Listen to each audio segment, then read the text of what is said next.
어서오세요, 어서오세요.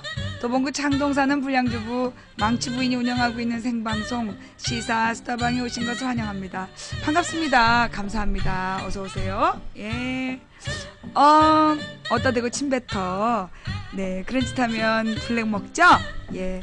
또 어따 대고 점 찍었어. 블랙 먹죠? 네. 안녕히들 가시고.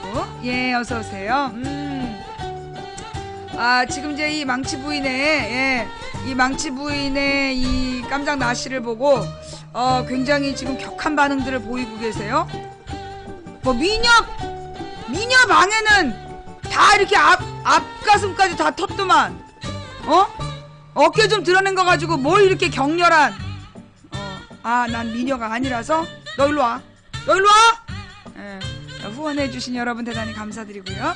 오늘 팬가입해주신 여러분께 감사드립니다. 추천해주신 여러분, 후원해주신 여러분 한 분 한 분 진심으로 감사드리고요. 추천해주신 1385분께 더욱더 감사드립니다. 어서오세요. 네, 어깨가 좁아 보여요. 왜? 머리가 커 보인다 그러지. 예, 머리가 커 보이죠? 예. 자, 어서오세요. 망치 부인입니다. 예. 오늘 이렇게 목이 많이 잠겼네.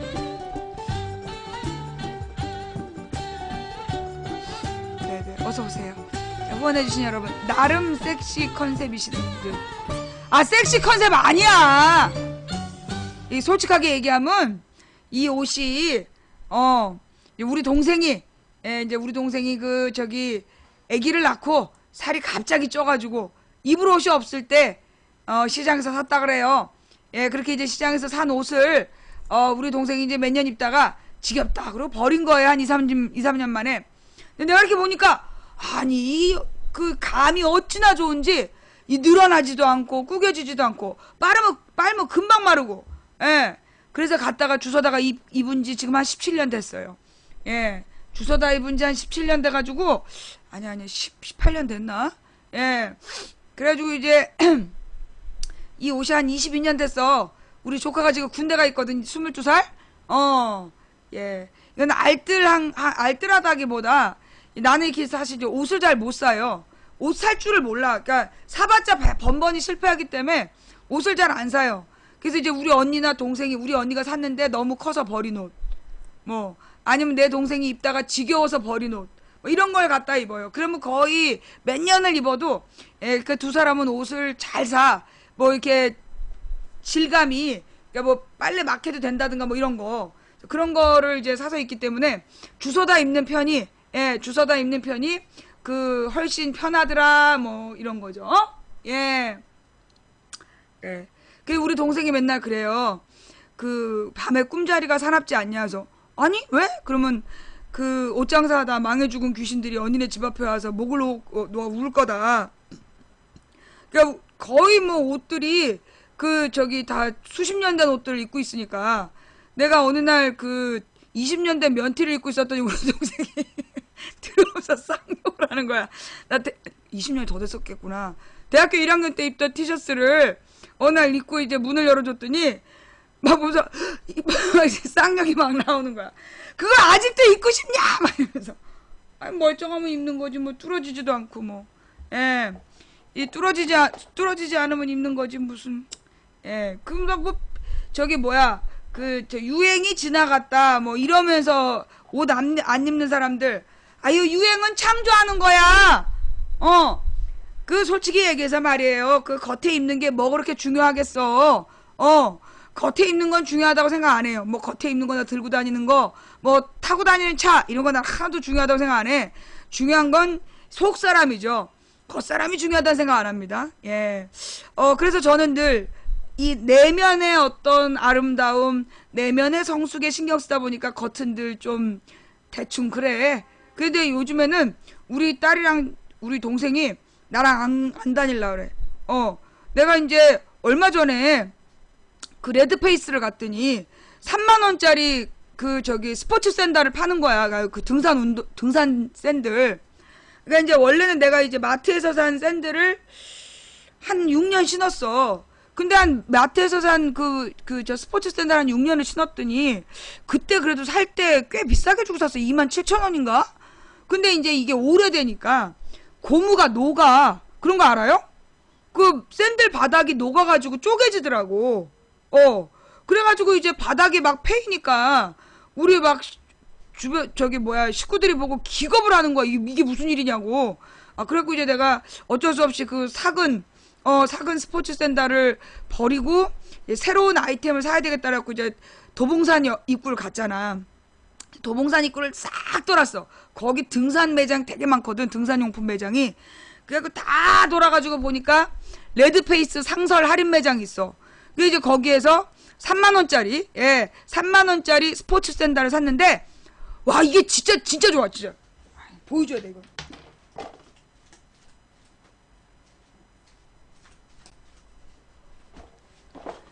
무엇보다 이 3만원짜리 샌들에 이게 달려있는 거야. 이게 딱 눌러갖고 돌리면 이렇게 줄어들고 벗을 때 그냥 딱 당기면 이렇게 벌어지는 거거든. 근데 이게 3만원이야. 이거 싼 거 아니에요? 모르죠. 이게 내가 지금 지난 화요일에 샀던가? 막 그랬어. 중요한 게 3만원이라니까 3만원. 이게 3만원이야 3만원. 근데 이제 문제는 이제 이 샌들을 살 때 그 아저씨가 그랬거든. 이거는 꼭 양말 신고 신어야 된다. 그리고 내가 이제 그 등산 양말에다가 이 샌들 신고 그리고 이제 밥 먹으러 갈 때 나갔더니 떨어져서 걸으라고.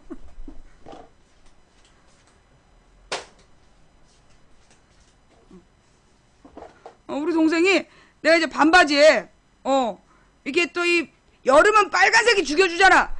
이제 빨간 반바지에 이렇게 딱 뭐야 이렇게 빨간 반바지에 저기 이 깜장색 나시티를 입고 빨간 반바지에 이 저기 나시티를 입고 등산 양말에다가 저 샌들을 신고 저기 밥 먹으러 가자 그러고 갔더니 얘가 저만치 떨어져서 그러라고. 그렇게 이상해? 작은 사이즈라서 재고 처리한 것 같음. 백숙 먹으러 가는 패션. 그렇지. 도봉산 개울가에 그렇게 입고 가갖고 다들 그 백숙 먹으면서 기다릴 때 고스톱 치고 그러잖아. 내가 고스톱을 못 쳐갖고 나는 고스톱 안 치고 치는 거 구경만 하지. 아니 근데 내가 입은 게 그렇게 이상해? 내가 등산 양말 이렇게 길게 안 신고 이렇게 발목 접어서 돌돌 말아갖고 신었어. 이게 발목 양말처럼 짧게. 그래도 가까이 오지 말라고. 불륜의 성지? 글쎄 내가 갔을 때 그런 거 없던데. 그게 더 이상? 그게 더 이상. 양말을 접어 신어서 그랬구나. 그럼 다음에 양말 펴서 신어야 되겠네. 알았어. 내일 밥 먹으러 갈 때는 양말을 펴서 신고 갈게요. 이 얘기를 하지. 그까짓 거 양말 피는 거 뭐 얼마나 힘든다고. 그 우리 동생이 요즘에 나 때문에 상가에 흉흉한 소문이 돈다고. 우리 동생 바람났다고. 근데 남자가 별로 부자는 아닌 것 같다. 레이트하는 남자랑 맨날 점심때마다 나간다. 나야 나. 점심때마다 레이트하고 나가는 건 난데 그 우리 동생네 상가에 흉흉한 소문이 돌고 있대. 맨날 점심때 그 저기 뭐야 레이트하는 남자랑 점심 먹으러 나간다고. 그 미용실 원장님 바람났다고. 그 바람 아니야. 나야. 그래서 우리 동생이 내가 이제 스포츠 샌들 이 등산 샌들에 딱 그 양말을 신고 갔더니 자기네 동네 아저씨도 이렇게 안 입는다고 막 뭐라고 그래. 자, 오늘은 말이에요. 별로 이렇게 뉴스가 이렇게 내 마음을 사로잡는 뉴스가 없었어. 같이 이야기하고 싶은 그런 뉴스가 별로 없었던 것 같아요. 그래서 지금 이제 하나 들어와 있는 거는 아까 뭐였지? 국정원. 국정원 스파이웨어 프로그램 뉴스. 이것도 내가 별로 이렇게 마음에 안 땡기는데 하고 얘기하다가 나오면 할게. 할아버지지요. 이게 아저씨 패션도 아니고 할아버지 패션이야? 그렇구나. 하여튼 내가 오늘은 날도 더운데 날 진짜 덥지 않아요? 날이 진짜 덥지. 이 날이 더우니까 내가 귀신 얘기해 줄까? 오늘은 이제 사실은 내가 이제 오늘 앞부분에 하고 싶은 얘기가 있는데 우리 조카가 절대 자기가 제대하기 전에 얘기하면 안 된다고 그래갖고 너무 깔깔거리고 얘기를 많이 들었는데 그 얘기를 하면 안 된다 그러니까 너무너무 할 말이 없어. 근데 막 얘기하고 싶어서 미칠 것 같아.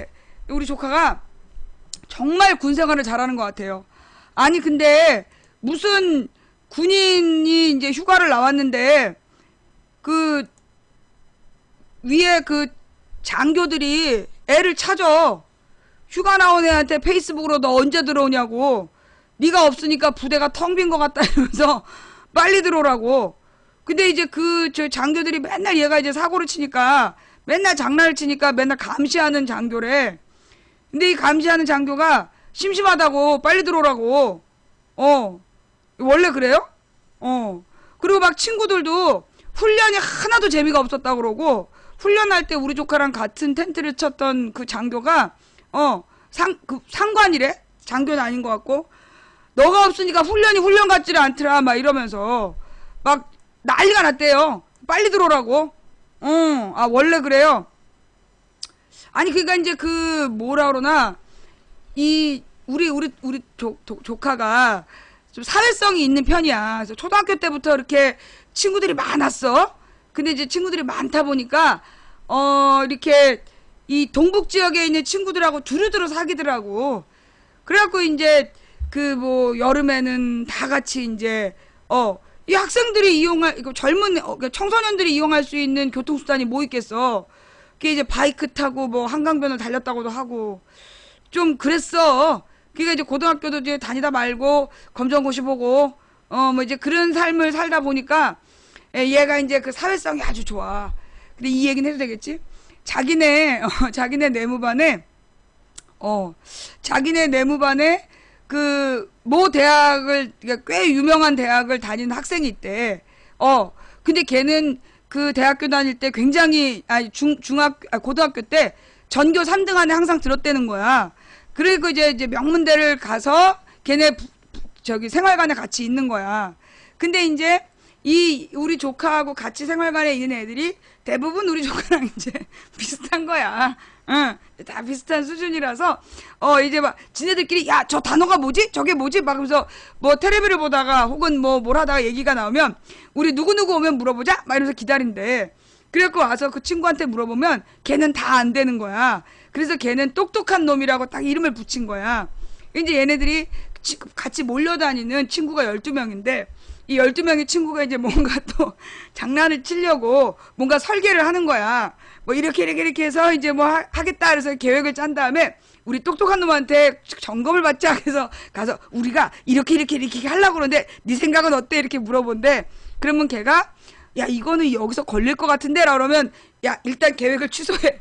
야 똑똑한 놈이 걸린다 그랬어. 그럼 걔는 그거 안 되는 거야. 나가리. 근데 만약에 이제 그 애가 한참 보다가 이거는 빈틈이 없다 그러면 됐어. 야 누구누구가 이거 허락했어. 가자. 그래가지고 쫙 몰려가가지고 이제 또 이제 사고를 치는 거야. 그러니까 이제 얘네들이 이제 몰려 있으면 맨날 이제 지나가는 장교들 너네 또 뭐 하려고 모여 있냐고. 한 번은 이제 크게 걸린 게 원래 뭐래더라? 인성교육의 시간? 그게 이제 조용히 책 읽는 시간이 있대. 근데 이제 얘네 내무반하고 맞은편 내무반이 그렇게 12명 몰려다니는 거야. 근데 이제 얘네들은 이제 책 읽는 걸 너무 싫어하는 애들인 거야. 아무도 모르게 소리를 안 내고 놀 수 있는 방법이 뭘까? 그래서 처음에 탁구를 치다가 그 소리가 나서 안 되고 탁구를 빼고 이제 축구공을 굴려가지고 볼링을 하기로 했대. 양쪽 생활관을 열어놓고. 그래갖고 이제 소리 없이 뭘 이렇게 잔뜩 세워놓고 축구공을 굴려서 쓰러트리면 이제 많이 쓰러트리면 이기는 뭐 그런 걸 하고 있었는데 장교가 어느 날 복도를 딱 화장실 가려고 나왔는데 축구공이 이렇게 갔다 하고 있었던 거야. 그리고 걸려가지고 벌을 섰대. 근데 그때 이제 그 생활관에 있는 그 똑똑한 대학생 걔도 같이 걸렸대. 근데 그 장교가 누구누구 너 맞아 이러면서 네가 네 친구들이 이런 못된 짓을 하려고 할 때 말렸어야지. 그걸 가만히 참고 있으면 어떡하냐고. 그리고 집단 기합 받았다는 뭐 그런 이야기. 근데 얘는 이제 막 그런 게 너무 재밌는 거야. 자기 막 사고를 치다 혼나도 재밌고, 뭐 그 영창을 가는 것도 두려워하지 않는, 인생 뭐 있냐. 군대를 2번 오는 것도 아니고 한 번 왔을 때 최대한 즐겨야 된다. 그리고 이제 얘는 정말 그 친구들하고 노는 걸 너무 좋아하는 거야. 그리고 자기는 군대에 온 게 너무 수련회 같대. 그러면서 오늘 아주 충격적인 얘기를 했어. 군대 생활이 너무 짧다고. 눈 깜짝할 사이에 시간이 너무 많이 지나가가지고 막 친구들끼리 모이면 고민이 많다는 거야. 야, 이러다 우리 몸을 못 만들고 제대로 하겠다. 시간이 별로 없다 막 이러면서 막 미친듯이 운동을 한다는 거야. 몸을 만들어야 되는데 막 이렇게 놀다 보면, 그리고 이제 그 시간 되게 짧다는 거야. 뭐 훈련 같은 걸 나가면 그 저기를 못하니까, 운동 헬스를 못하니까. 그리고 이제 얘네 부대가 위에가 많이 바뀌었대요. 뭐 연대장도 바뀌고 대대장도 바뀌고 중대장이 바뀌어갖고 계속 훈련이 되게 또 많다는 거야. 그리고 이제 얘네는 뭐라더라? 귀신 얘기 아직 안 했어. 얘네는 그 뭐라 그러더라? 무슨 이제 훈련을 지원하는 부대래. 그리고 다른 부대가 훈련하면 얘네는 매번 옆에 사이드로 따라가야 된다는 거야. 그래서 훈련 일수가 많대. 그러니까 이제 이 1년 중에 훈련 일수가 많아가지고 그 훈련이 자주 돌아오니까 자기네들은 기간이 너무 빨리 간다고 친구들이랑 모여 앉아갖고, 야, 이러다 큰일 났다. 우리 알통을 못 만들고 제대할지도 모른다. 그게 제일 큰 공포래. 그리고 눈 깜짝할 사이에 시간이 다 간다고. 그러니까 이제 그 행보관님이 맨날 너는 군대에 말뚝을 박아야 된다. 그분이 이가 좀 약간 안 좋으셔갖고 약간 발음이 센데, 야, 재미다. 너는 진짜 부대에 남아야 된다. 그러면서 맨날 그러면서 은근한 눈빛을 주고 간다는 거야. 그럴 때마다 우리 조카가 엄지손가락을 살포시 쥐고 딴 데로 도망간다고. 얘는 군 생활이 너무너무 재밌는 거야. 그래갖고 사실은 그 뭐라 그러나 밖에서 생활할 때 너무 힘들었더래서 군 생활이 진짜 재밌는 거야. 근데 이제 지금 이제 동기들 생활관이라 동기들이랑 같이 노니까 그게 너무 재밌대. 그러면서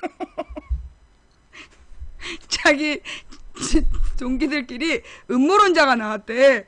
그래서 뭐냐 그랬더니 지난달부터 메르스 때문에 외출 외박이 안 되는 거야. 외출 외박이 안 되고, 그 계속 부대에서 계속 가둬두니까 애들이 이 메르스를, 정부에서 만든 것 같다. 우리가 외출 외박 나갈까봐. 정부에서 메르스를 퍼뜨린 게 틀림없다. 안 그러면 이렇게 오래 갈 리가 없다. 그러면서 그 음모론을 펼친 애가 한두 명 있었는데 지금은 그쪽에 많은 세를 형성해갖고 흔들림 없이 거의 신앙처럼 믿고 있대.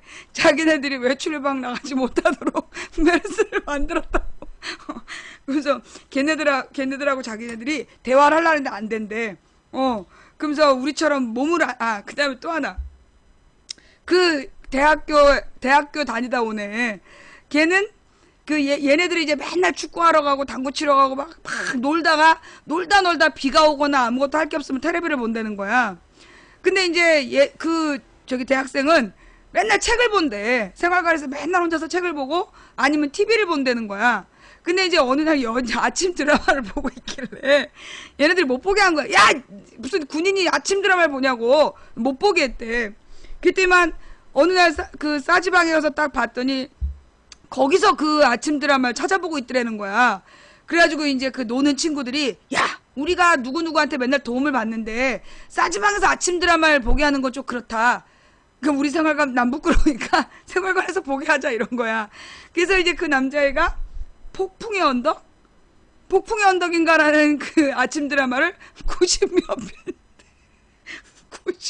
90몇 편까지 있는 걸 그걸 생활관에서 봤다는 거야. 이제 자기들도 피곤하고 지치어서 이제 막 놀다 이제 텔레비를 보러 왔는데 그 폭풍의 언덕을 보고 있더래. 그래갖고 야, 이제 그만 보라고. 이제 너 아까부터 봤으니까 그만 봐라. 그러면 그 애가 리모컨은 내 손에 쥐어져 있었다. 그러면 그 규칙이래.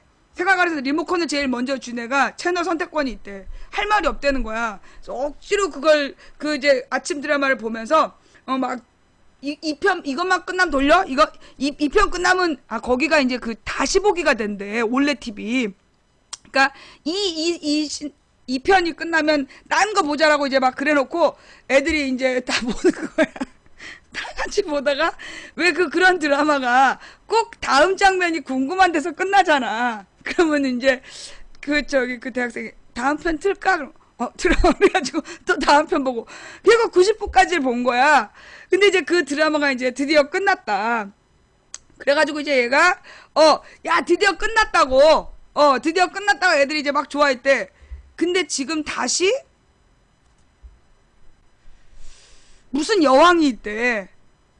무슨 여왕이 있는데 그걸 또 보고 있다는 거야.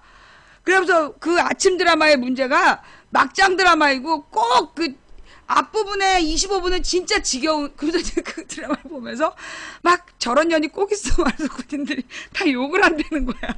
그래서 막 그 걔 때문에 아침 드라마를 욕하면서 같이 본다는 이야기. 그러니까 정말 그런 얘기를 들으면 여왕의 꽃? 여왕의 꽃인가 보다. 뭐 그런 것 같아. 여왕의 꽃인가 보다. 그러면서 이제 그 아침 막장 드라마를 같이 보면서 욕을 하고 그거 보지 마라, 딴 거 보자 그래 놓고 마지막 장면 되면 그 남편 보게 된다고. 내가 진짜 너무 귀여운 거야. 너무 귀여워. 이 군인들의 이야기가 너무 귀여워가지고 그래갖고 이제 벌써 오늘이 이제 귀대하는 날인데 보통 귀대할 때 기분 나쁘고 그런 게 있어야 되잖아. 근데 얘는 기분 나쁜 게 없어. 빨리 들어가고 싶대. 그 4박 5일 나왔는데 자기 빨리 들어가고 싶다고 그러더라고요. 근데 얘는 운이 너무 좋은 거야. 가만 봐도 얘는 진짜 운이 특별히 좋아. 그리고 이제 우리 동생네가 보면 이 얘기해도 되나? 얘가 이제 대출을 받아야 되는데 남편이 죽고 나서 이제 집이 이제 남편 이름이었던 집이니까 이걸 이제 명의를 변경하는 것도 되게 복잡했나 봐. 근데 그러면서 이제 대출 연장을 해야 되는데 처음에 대출 연장을 할 때 도와준 사람이 본인이 뇌종양에 걸렸던 사람이었다는 거야. 그리고 굉장히 복잡한 절차를 다 처리해주면서 대출을 굉장히 낮은 이자로 해준 거야. 두 번째 이제 대출을 또 변경해야 될 때가 있었는데 그때는 어머님이 뇌종양을 걸렸던 사람이라는 거야. 그래가지고 얼마나 힘드냐 이게 뇌종양으로 남편을 잃었으니. 그리고 그 사람이 그렇게 또 다 일사천리로 도와줬대. 이번에는 그러니까 이제 한 번은 본인이 뇌종양, 한 번은 어머님이 뇌종양이었잖아. 아버님이 뇌종양. 근데 세 번째 이번에는 또 도움을 받았대. 그래서 이번엔 뭐냐 했더니 어머님이 평생 미용을 하셨대. 오늘 도와준 사람은 어머님이 평생 미용을 하셨다는 거야. 그래가지고 이 우리 동생에 대해서 너무 짠한 마음으로 그렇게 가장 낮은 금리로 이렇게 도와줬다는 거예요. 그러니까 내가 볼 땐 진짜 우리 동생을 이 하나님께서 특별히 보살피시는 것 같아. 그리고 우리 조카도 그 군부대가 생활관이나 뭐 이런 것들이 되게 이렇게 지내기 쉬운 좋은 부대래. 좋은 부대인데 그러니까 이제 뭐라 그러나 거기 나온 사람들은 괜찮은 그 군 부대 중에서 괜찮다 이런 데래. 근데 이제 하여튼 거기를 갔잖아. 가서 친구들 12명이 너무 마음이 잘 맞는 거야. 동기들 12명이 너무나 마음이 잘 맞고 그 다음에 이제 그 뭐 부대장이라든가 뭐 소대장이라든가 이런 사람들도 너무 잘해주고 근데 이제 물론 맨 시작은 우리 동생이 이제 과부기 때문에 미망인이기 때문에 그 아버지가 없는 아이라서 얘가 관심사병이었던 거야. 그게 이제 관심사병이니까 모두들 잘해준 거지. 근데 얘는 이제 관심사병답지 않은 관심사병이었던 거야. 그래갖고 이제 지금은 이제 모든 그 군부대에서 다 이제 상사들이 지나가면서 그런다는 거야. 그래, 너 같은 애가 말뚝박 같지. 다 그런데. 예. 그러니까 지금은 그런 게 얘네들은 그런 게 없나 봐. 동기랑 비교하고 뭐 이런 게 없고. 그리고 지난번에 이제 유격을 갔다 왔잖아. 유격의 32개 코스를 모두 합격했대. 근데 모두 합격하는 게 힘들다네. 근데 이제 그걸 모두 합격을 했다는 거야. 그리고 이제 자기가 포상을 받는 줄 알았는데 어떤 상병이 자기보다 점수가 좋았대. 그래가지고 이제 포상 받으려고 존나 열심히 했는데 상병한테 뺏긴 거야. 자기 다음 유격 갈 때는 뭔가 술을 따른 특단의 조치를 취할 거래. 어떤 조치를 취할지 모르겠는데 진짜 기도 열심히 하고 있거든요. 진짜 날마다 밥 먹을 때마다 내가 밥 먹는 거 얼마나 좋아해. 밥을 놓고 밥을 늦게 먹으면서 하는 기도니까 하나님께서 진짜 절실하게 들어주시는 것도 같아. 그래서 하여튼 우리 동생네를 너무 잘 돌봐주셔서 참으로 감사하다라는 생각을 했습니다. 그 다음에 귀신 얘기를 할까 뉴스를 할까. 뭐 이렇게 뉴스는 오늘 그냥 짧게, 내가 오늘 또 우리 여자 조카가 공연이 있어요. 우리 여자 조카는 이제 춤을 추는 아이인데 오늘 이제 공연이 있어서 좀 일찍 끝내고 갈까 생각 중인데, 뭐 그것도 5시까지만 끝내면 되지만 귀신 얘기? 아니 이거는 내가 별로 무서운 얘기는 아니야. 여러분들은 왜 귀신 얘기 그러면 막 이렇게 영화에 나오는 그런 거 생각하시잖아요. 막 영화에 나오는 귀신 진짜 무섭잖아. 영화에 나오는 귀신 얘기 진짜 난 귀신 영화 못 봐요. 무서워가지고. 근데 나는 이제 내가 본 귀신은 무서운 귀신이 아니야. 평범한 그 귀신 이야기지 무서운 귀신 얘기가 아니야. 그러니까 막 무서운 귀신 얘기 생각하지 마. 내가 고등학교 때 잠을 아니야.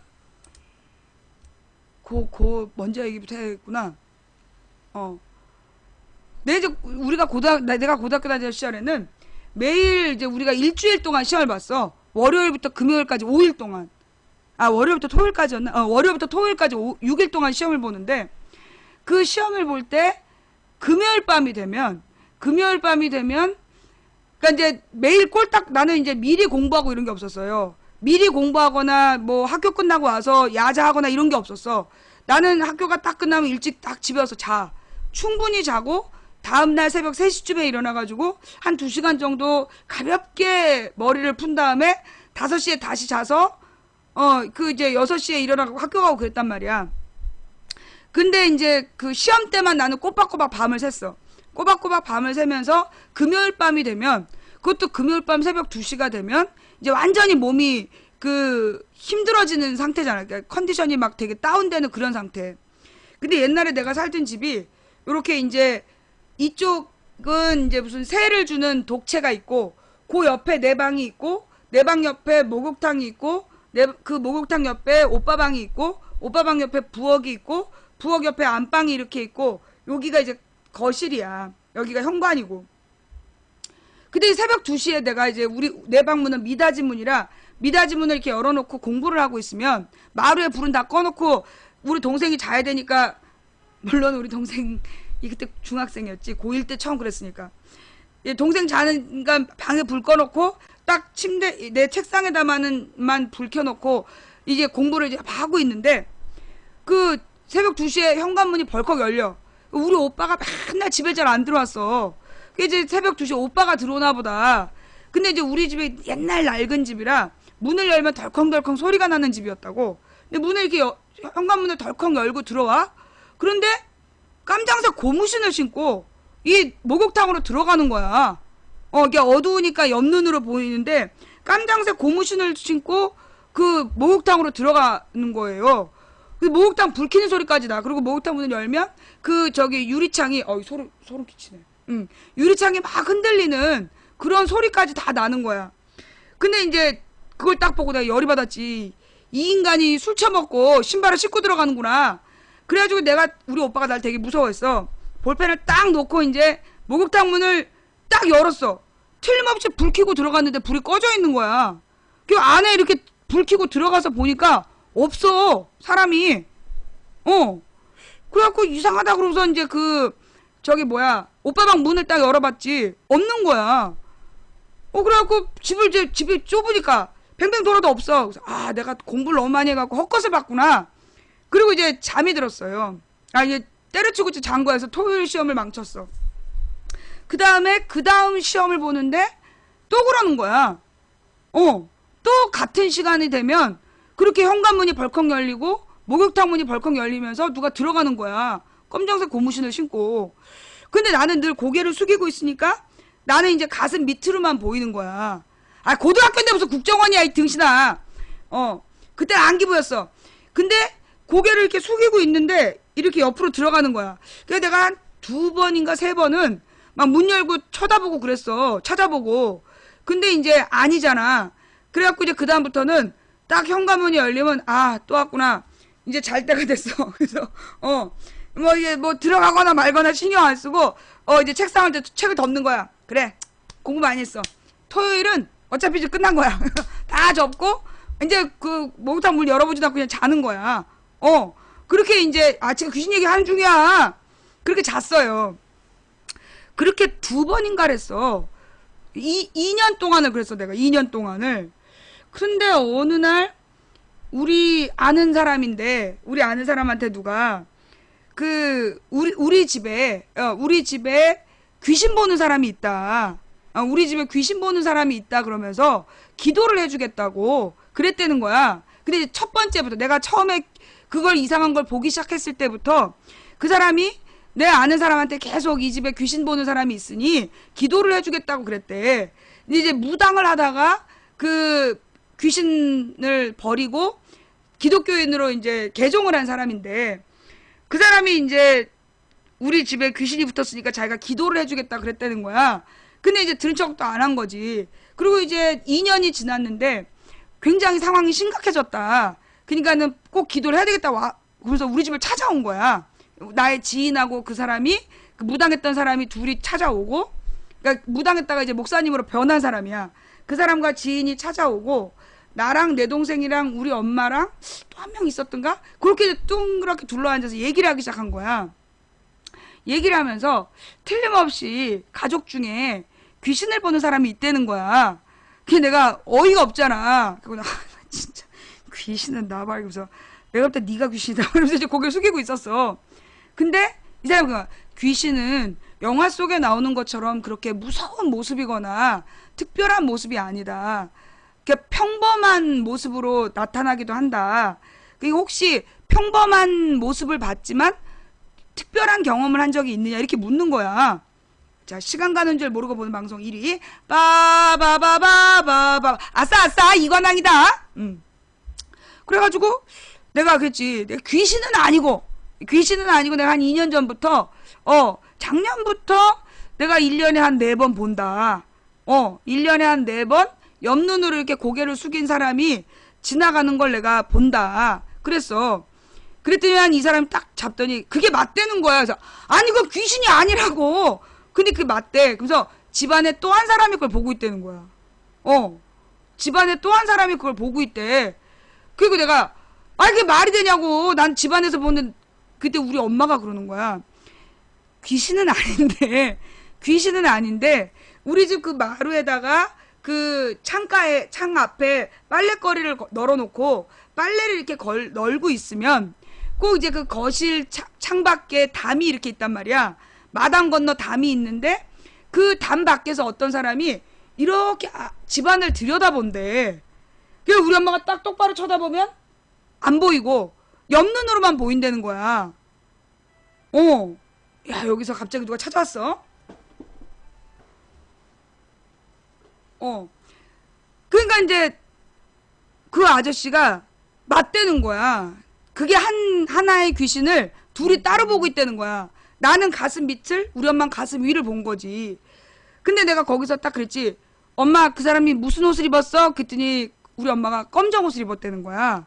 근데 나도 검정 옷을 입은 사람으로 봤거든. 검정색 옷에 나는 때가 꼬질꼬질 낀 고무신 신은 발을 봤고, 우리 엄마는 그 낡은 검정색 옷을 봤다는 거야, 상의를. 그래갖고 이제 그게 뭐냐 이러면서 기도를 하기 시작했지. 그 뒤에 이야기. 잠깐만, 이게 사람이 올 거라서. 이제 그랬는데 이제 조금 이따 벨이 울릴 거예요. 예. 자. 이거 뭐 노래를 틀 수도 없고. 자, 일단 이 분위기에 어울리는 노래 하나 틀게요. 그냥 좀 기다려도 돼.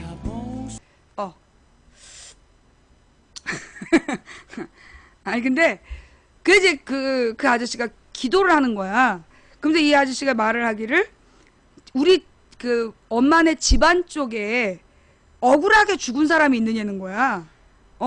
엄마네 집안 쪽으로 억울하게 죽은 사람이 있느냐. 그러니까 이제 우리 엄마가 얘기를 하는 거야. 진짜 억울하게 죽은 사람이 하나 있더라고. 이게 어떻게 된 거냐면, 우리 이제 엄마의 막내 오빠가 공부를 굉장히 잘했대, 일제시대 때. 일제강점기 때. 그랬는데 이 오빠가 무슨 이제 뭘 잘못, 그러니까 뭐 독립운동 쪽이었던 것 같아. 자세히는 모르지만. 그게 이제 일본 경찰한테 쫓긴 거야. 일본 경찰들이 그 막내 오빠를 잡으러 오니까 그 집안에 독을 묻어, 커다란 쌀독을 묻고 그 속에다가 그 막내 삼촌을 숨겨놓고 밥을 주면서 숨겨주고 있었대. 근데 우리 옛날에는 이제 우리 엄마네 그 큰오빠가 무슨 한의상가를 했다는데 그 큰오빠한테 첩이 있었대. 그 첩이, 잠깐만. 아니야. 근데 그 첩이 계속해서 동네 이 식구들한테 인정을 못 받으니까 이 사람이 나쁜 짓을 한 거야. 동네 거지를 사가지고, 동네 거지를 사서 우리 막내 삼촌 이름을 써주고 가서 자수를 하라 그런 거야, 경찰에. 그러면 몇 대 맞고 보내줄 거다. 그러면서 이제 몇 대 맞고 나오면 그 뭐 쌀을 몇 가마니 주겠다, 이렇게 이제 했나 봐. 그랬는데 그 사람이 가서 죽어버린 거야. 거기서 이제 사형을 당해버린 거야. 그러니까 이제 그 죽은 혼이, 그게 이제 원한을 품은 거지. 맞아 죽은 거야. 예, 맞아 죽은 거야. 그러니까 이제 이 원한을 품고 그 집안에 찻 이렇게 돌아다녔던 거지. 그러다 이제 우리 집에 온 거야. 우리 집에 와서 우리 엄마하고 내 눈에 띄었던 거죠. 예. 근데 여기서 또 반전. 그 얘기 여기까지 알아냈어. 우리 엄마 그 얘기를 막 하는 거야. 근데 우리 엄마도 까맣게 잊고 있었대. 근데 지금 처음 그게 기억이 났대. 그래서 그 얘기를 막 했는데 그때 내 동생이 갑자기 태도가 바뀌는 거야. 묘하게 앉더니, 엄마, 아니야. 처음에는 그래서 이제 그 억울하게 죽은 귀신을 위해서 귀신을 이제 내몰기 위한 기도를 막 한 거야. 근데 갑자기 우리 동생이 이 얘기를 하는 거야. 남자 목소리로, 억울하게 죽었는데 어떻게 가냐고. 억울하게 죽었는데 어떻게 가, 이러는 거야.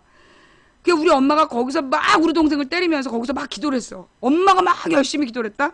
그러자 얘가 딱 쓰러졌다 일어나. 그러더니 다시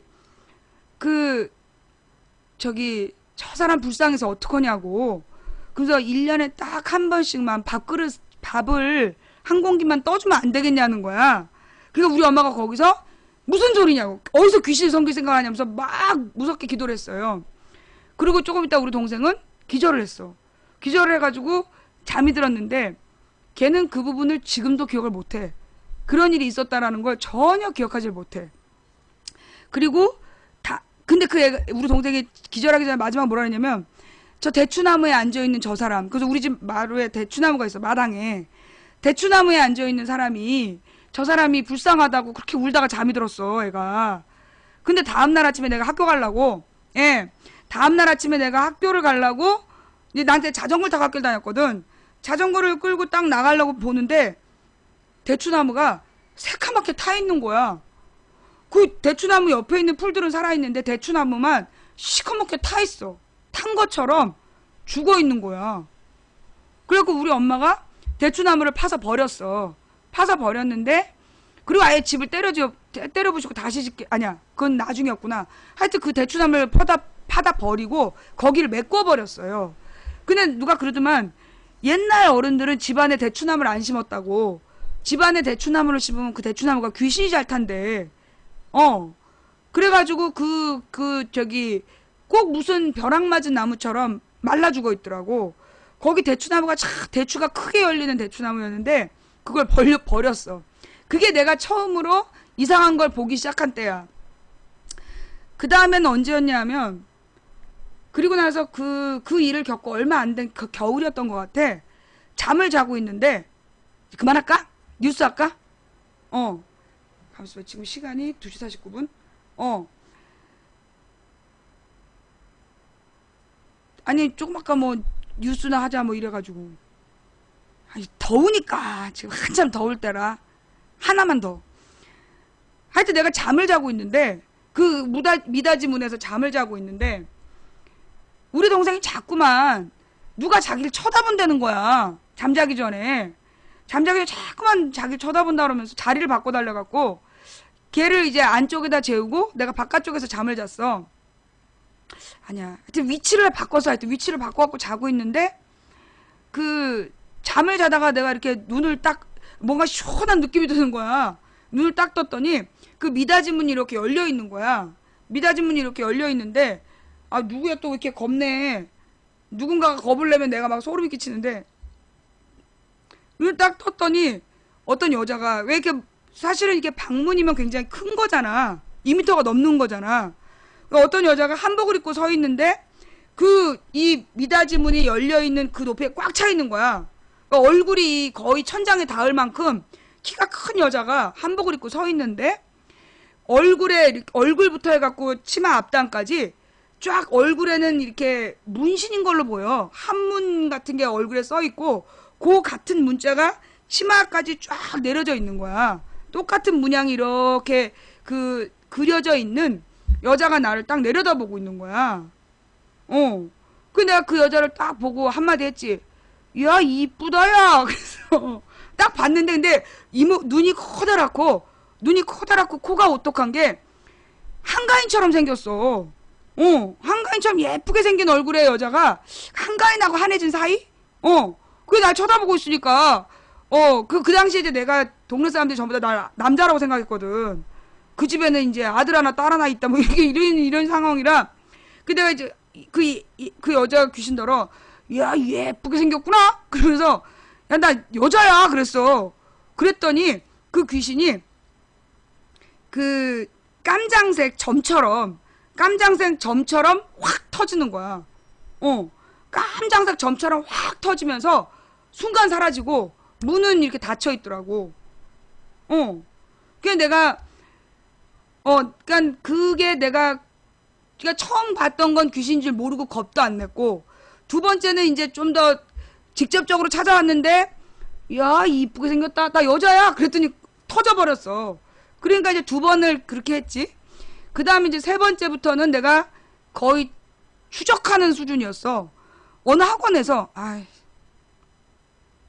3시까지만 내가 어느 학원에서 그 수업을 하는데 그 학원이 진짜 묘한 학원이야. 그 학원을 이렇게 딱 맨 처음에 딱 들어갔는데 몸에 싹 한기가 서리는 거야. 그 학원을 1층을 현관을 들어가는데 몸에 한기가 싹 서렸어. 근데 그 뒤로 그 학원에서 하여튼 이상한 일을 많이 겪어. 근데 하여튼 그 학원에서 막 굉장히 큰 강의실에서 내가 수업을 하고 있는데 누가 휘파람을 부는 거야. 수업 시간에. 내 수업 시간에. 그리고 내가 어떤 새끼야 그러고 딱 돌아봤거든. 근데 애들이 이렇게 쳐다봐. 왜 그래 소리 나는 위치가 느낌이 오잖아요. 이쯤에서 소리가 났다. 근데 딱 돌아봤는데 그 자리가 비어 있는 거야. 휘파람 소리가 났던 그 자리가 비어 있는 자리였어. 세 자리가. 거기서 휘파람 소리가 났어. 그래서 내가 이제 그 뒤에 있는 애를 잡았지. 너 휘파람 불어봐. 그랬더니 안 돼. 그 뒤에 있는 애들, 그 주변에 애들 전부 다 휘파람 불어오니까 휘파람을 못 불더라고. 이상하다. 그래서 그게 첫 번째였어. 휘파람 소리가. 그 다음에 그 일이 그때 몇 가지 일이 있었는데 그 다음에 이제 두 번째 일이 우리가 이제 그 교무실이 있고 교무실 맞은편에 유리창 안에 이제 자습실이 있었어. 그 유리창 건너편에 이제 자습실이 있는데 보통 이제 그 자습실은 이름이 자습실이고 숙제 안 해온 애들은 선생님들이 벌을 주면서 숙제 다 할 때까지 못 가게 하는 방이야. 근데 이제 어떤 애가 그 전에 이제 매일 내가 이제 내가 수업이 많으니까 나는 사회과라서 수업이 제일 많았어. 항상 나는 다른 선생님들이 10시 반에 나갈 때 나는 늘 11시 반까지 못 가고 그랬단 말이야. 11시 반쯤 됐는데 어느 날 어느 강의실에서 누가 그 사전 넘기는 소리 있잖아.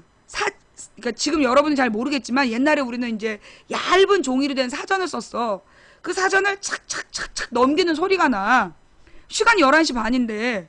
그리고 내가 어머 누가 지금 선생님들이 아무도 없는데 누가 착착착 넘기고 있는 거야. 그래서 아이고 그 선생님 어떤 선생님이 얘를 있는지 모르고 가셨나 보다 해갖고 내가 이제 그 그 교실로 갔어. 불이 꺼져 있는 거야. 불을 켜고 봐도 없어. 여기저기 봐도 다 강의실이야. 빈 강의실인데 사전 넘기는 소리가 들리더라고. 그리고 내가 너무 피곤해갖고 헛소리가 들었나 보다. 그리고 이제 불 다 끄고 이제 퇴근을 했어요.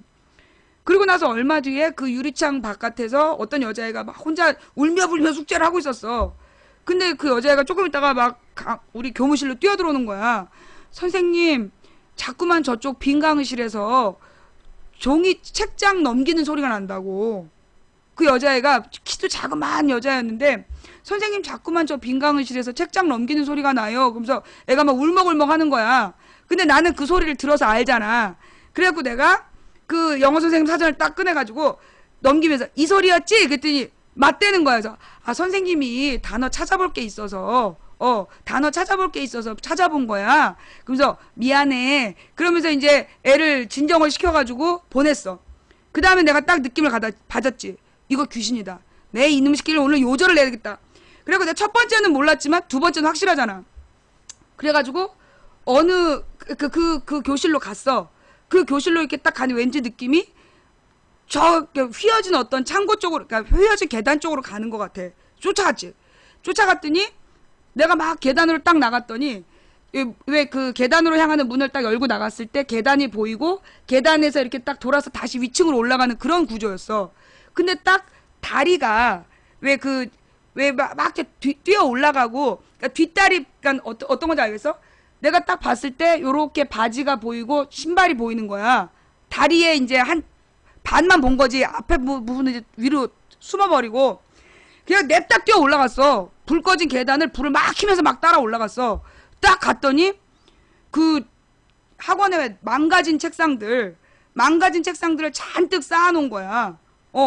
망가진 책상을 잔뜩 쌓아놓고 문이 없더라고. 나가는 문이. 그러니까 그 문이 없는 그 책상 서랍 속에 숨어 있었던 것 같더라고. 그래가지고 내가 이게 후레쉬를 갖고 와야 되는데 어딨어? 하면서 막 책장을 찾지. 책상을 찾으면서 나와 이 새끼야 나와! 하면서 막 소리를 질렀어. 잠시 후에 또 경비 아저씨가 달달달달달달 하면서 올라온 거야. 그러니까 왜 아무도 없는 학원, 지금 나밖에 없는 학원이야.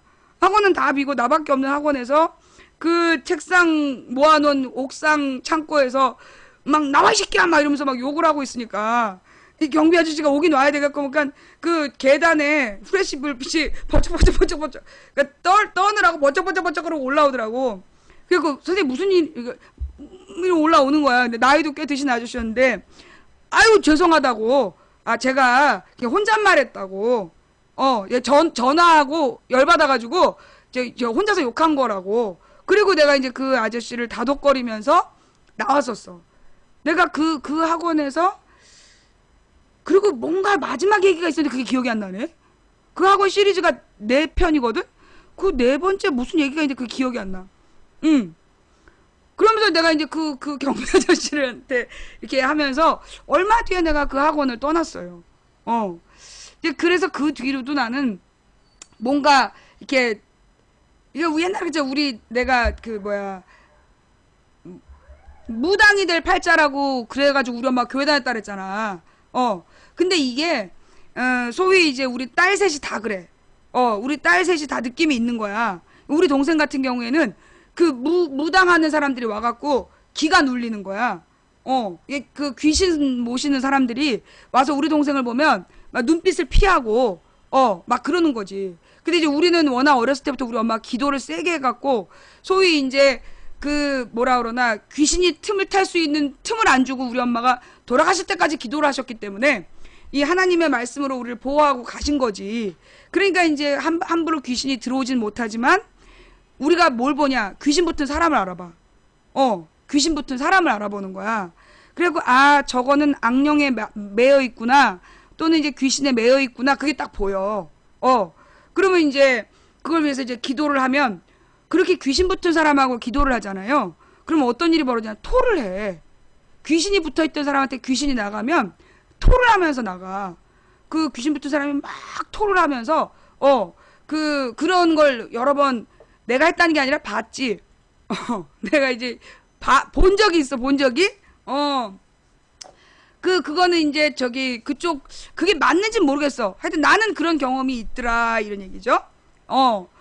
침은 아니고 나는 주로 토하는 걸 봤어. 근데 그 토가 꼭 뇌 다친 사람처럼 이게 일반적으로 이렇게 토하는 거하고 뇌를 다쳤을 때 토하는 게 달라요. 뇌를 다쳐서 토를 할 때는 토가 멀리 뿜어져 나가. 근데 그런 토를 하는 걸 몇 번 봤어. 근데 그래서 그러니까 그 뭐라 그러나 내가 그래서 귀신을 두려워하질 않아. 나는 사람이 두렵지. 이 술 먹은 인간이 귀신보다 훨씬 무서워. 이 귀신은 절대 해치지 못해요. 귀신은 절대 우리 인간을 해치지 못해. 귀신은 다만 두려움과 공포를 이용해서 스스로 인간이 자기를 죽이게 하는 거지, 귀신은 절대 사람을 진짜 해치질 못해. 이 술 먹은 인간들이, 술 먹고 개된 인간이 내가 볼 때 귀신보다 훨씬 무서워. 아무데나 똥오줌 싸고 이제 막 토해버리고 막, 애들 놀이터에다가 빈대떡 붙여놓고, 그런 인간들이 귀신보다 훨씬 못 써요. 예.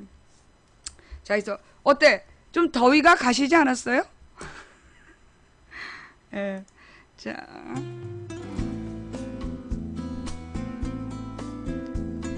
소름이 쫙쫙 끼치면서 막, 더위가 싹 가시죠? 진짜야. 예. 나는 내가 이걸 몇 년에 한 번씩 해주는데, 똑같아. 내가 옛날에 학원 강사할 때도 맨날 이 얘기 똑같이 해줬어.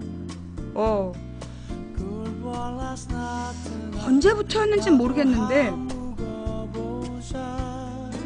하여튼 옛날부터 좀 그랬어. 그러니까 뭐라 그러나 나는 영혼이 있다는 걸 믿어요. 예, 영혼이 있다는 걸 믿는데 그 영을 두려워하지 않아. 나는 영을 두려워하지 않아. 그리고 어떻게 보면 왜 영적인 세계는 분명히 있다라고 믿어. 나는 그걸 경험을 했기 때문에, 물론 그게 내가 헛것을 봤을 수도 있지. 내가 헛것을 봤다라고 얘기한다면 헛것을 봤을 수도 있어. 그러니까 내가 혼자서 봤은 거면 헛소리인데, 그 학원에서 만난 그 여자애가 책장 넘기는 소리를 들었고, 내가 그걸 재현했을 때 걔도 똑같은 소리라고 얘기를 했거든. 그건 나만 들은 게 아니야. 객관적으로 있는 거지. 아니, 그러니까 귀신이 붙은 사람을 쳐다보면 나하고 눈을 못 마주쳐. 그리고 내가 그 얘기를 언젠가 누구한테 했어. 근데 누가 그러는 거야.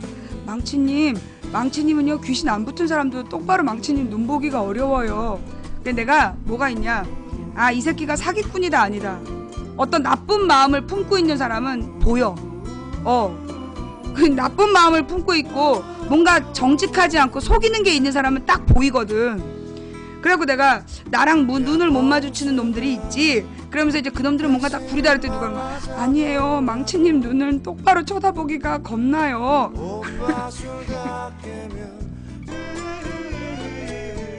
너무 이쁜 여자도 눈 마주치기 어려운데 네가 여기서 그런 얘기를 하면 여기 있는 사람들 얼마나 깔깔거리겠어. 설마 내가 이뻐서 나랑 눈을 못 마주치는 거 같냐, 무서워서 눈을 못 마주치는 거 같냐, 그렇게 물어보면 여기 99%가 무서워서요라고 얘기할 거 아니야. 네가 더 나빠.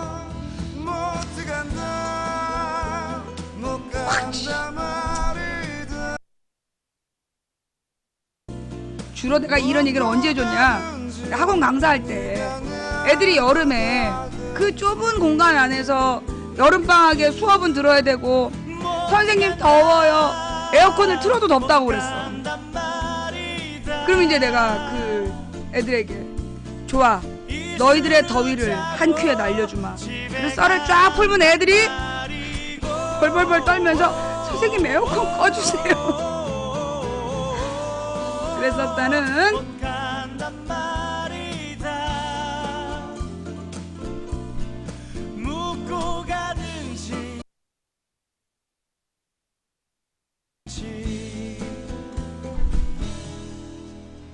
하기 싫은 공부하면 우리 애도 꼭 덥대요. 그래요. 예.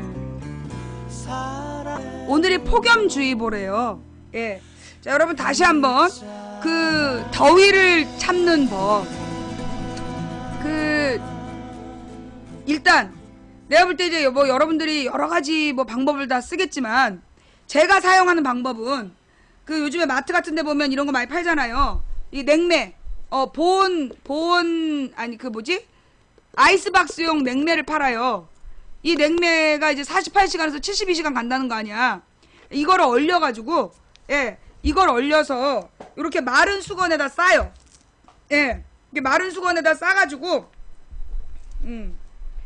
이거를 이제 등에다가, 예, 사무실 같은 데에서 등에다가 이렇게 놓고,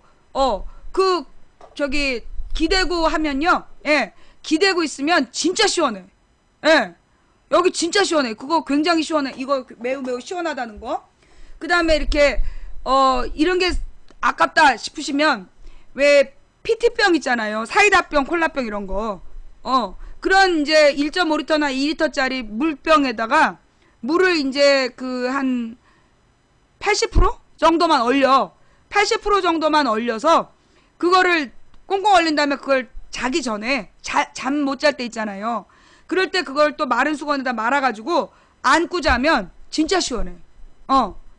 그리고 만약에 본인 집이 너무 추운 집이 있다. 밤에 겨울에 잘 때도 그렇게 페트병에다가 뜨거운 물을 넣어서 그걸 이불 속에 넣고 자면 안 추워요. 그래서 오늘의 생활의 지혜 2가지. 예, 그래서 이제 이 얼음을 얼려서 그걸 마른 수건으로 감싸서 안고 자는 방법. 아니면 이렇게 이 냉면 돈 좀 쓰고 몇천 원 돈을 써서 요걸 얼려서 이 등이 시원하면 다 시원하거든. 이렇게 쓰는 방법. 겨울에는 반대로 이렇게 뜨거운 물을 페트병에 넣어서 이불 속에 넣고 자면 따뜻하다는 거. 그건 내가 감옥에서 배운 거야.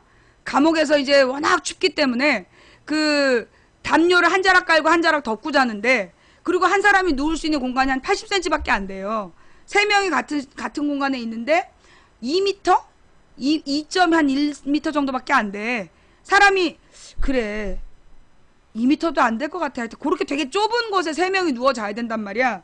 근데 이제 한 자락 깔고 한 자락 덮고 잘 때 그 담요 속에 그 따뜻한 뜨거운 물을 넣은 페트병을 한쪽에 넣고 자면, 그리고 이제 등 쪽에다가 넣고 이렇게 덮고 자면 등이 뜨끈뜨끈하고 잘 때 덜 추웠어요. 그 다음에 내가 감옥에서 배운 매우 유용한 기술, 날마다 사용하는 기술이 있어. 뭐 날마다는 아니지만 많은 사람에게 전파하고 있는 기술이 뭐냐? 여러분 데였을 때 치약 쓰는 법 알아요?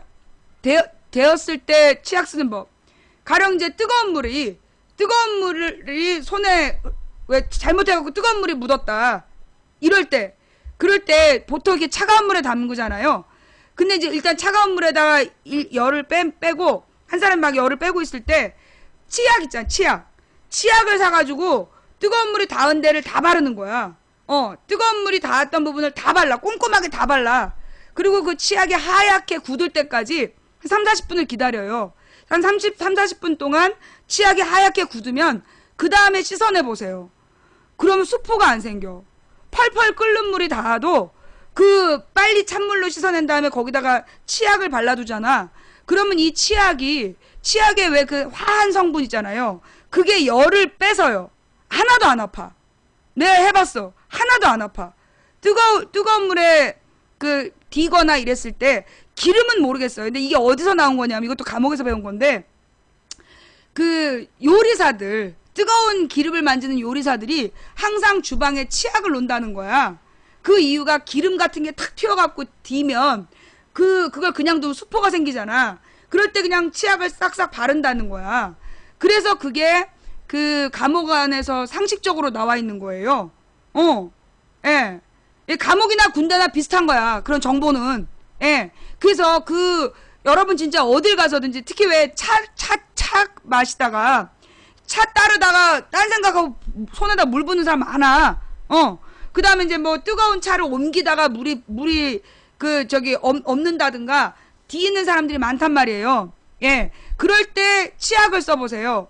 그거 진짜 괜찮아. 근데 중요한 건 이게 치약을 발라놓고 한 30-40분을 기다려야 돼. 30분 정도?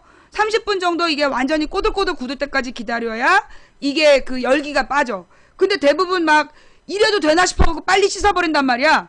근데 빨리 씻어버리면 약간 불구스레한 기운이 남고요. 진짜 30분을 충분히 기다렸다가 씻어내봐. 멀쩡해. 정말 멀쩡해. 그걸 바를 때 잘못 발라갖고 왜 뜨거운 물이 닿았는데 모르고 이런 틈 같은데 안 바를 때가 있어. 그럼 나중에 여기만 수포 생기고 그래. 그러니까 뜨거운 물이 묻은 부분을 다 발라야 돼. 그래서 집안에 싸구려 치약을 놨다가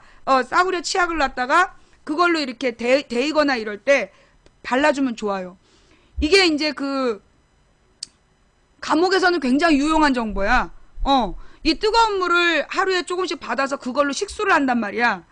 그런데 이제 그 식수가 물통에 나오는데 그 물통이 되게 커. 그리고 물을 따를 때 잘못하면 막 디어. 그러니까 그럴 때마다 치약을 바르면서 알게 된 거죠. 그러니까 비싼 치약 말고 되도록이면 하얀 옛날 럭키 치약 같은 거 있어.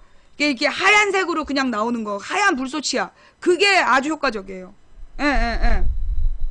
그게 이제 소주는 저기잖아요. 흘러내리잖아. 팔이 이만큼인데 이걸 소주에다 다 담으려면 소주를 막 30리터짜리를 갖다 넣어야 되잖아. 뭐 한 5리터, 10리터 넣어야 되잖아. 그러니까 소주보다는 치약이 저렴하고 효과적이라는 거죠. 꿀팁. 내가 볼 때 이거 내가 감옥에서 배운 정보 중에 가장 유용한 게 치약이야. 뜨거운 물에 데웠을 때 치약을 꼼꼼히 발라라. 난 정말 나도 안 믿었다니까 처음에. 그 얘기를 감옥에서 듣고 미친 거 아니야 그랬어.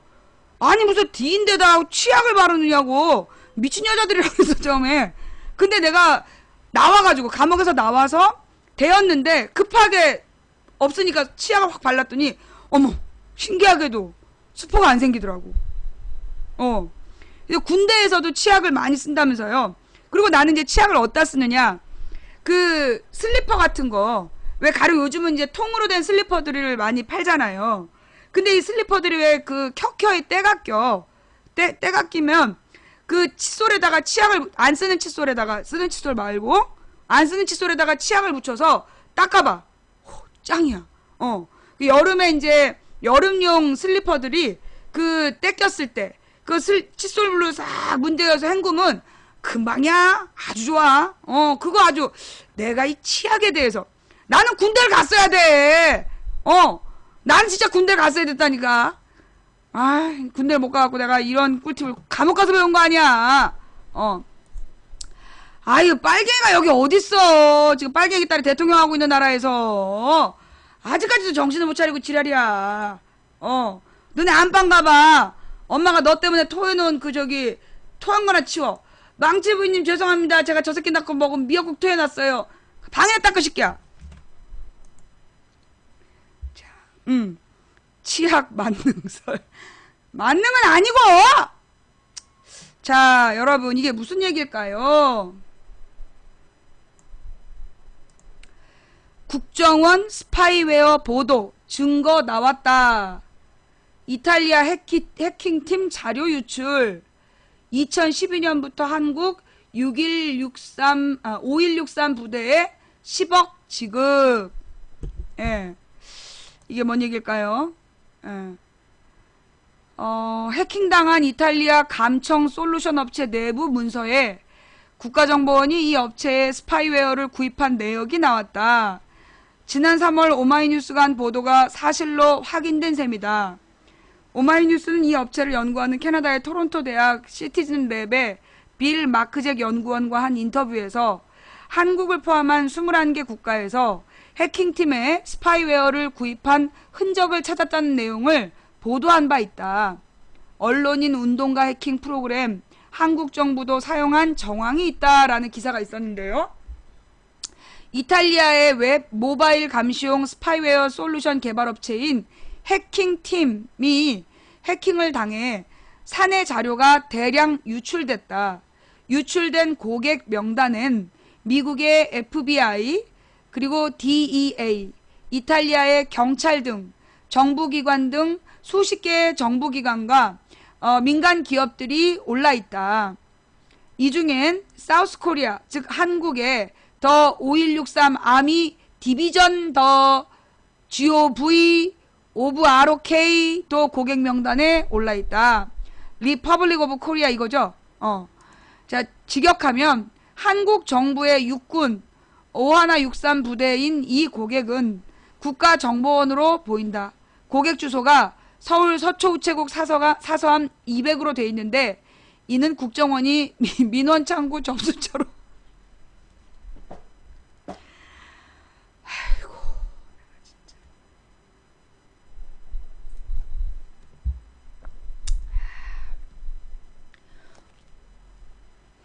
너네들 진짜 왜 그러니? 아 정말. 아 그래서 이거 고영욱을 출소시켰나 오늘? 응? 아 좋아 맞아. 이거 제목을 바꿔야 되겠다. 자 오늘 예 그래 내가 제목을 바꿔줄게.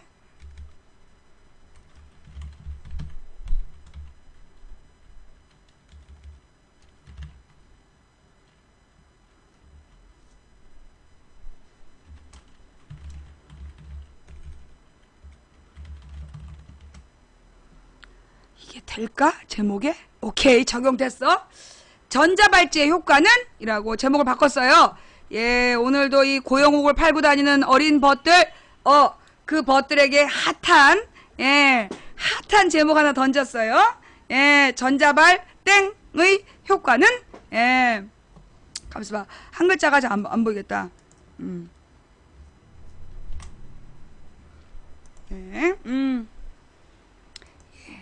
자 일단 이래놓으면 이제 와서 또 존나 시끄럽게 할 거 아니야. 자, 요거 얼리고 지금 이제 그 들어갖고 사고 친 애들 때문에 얼리고 방송할게요.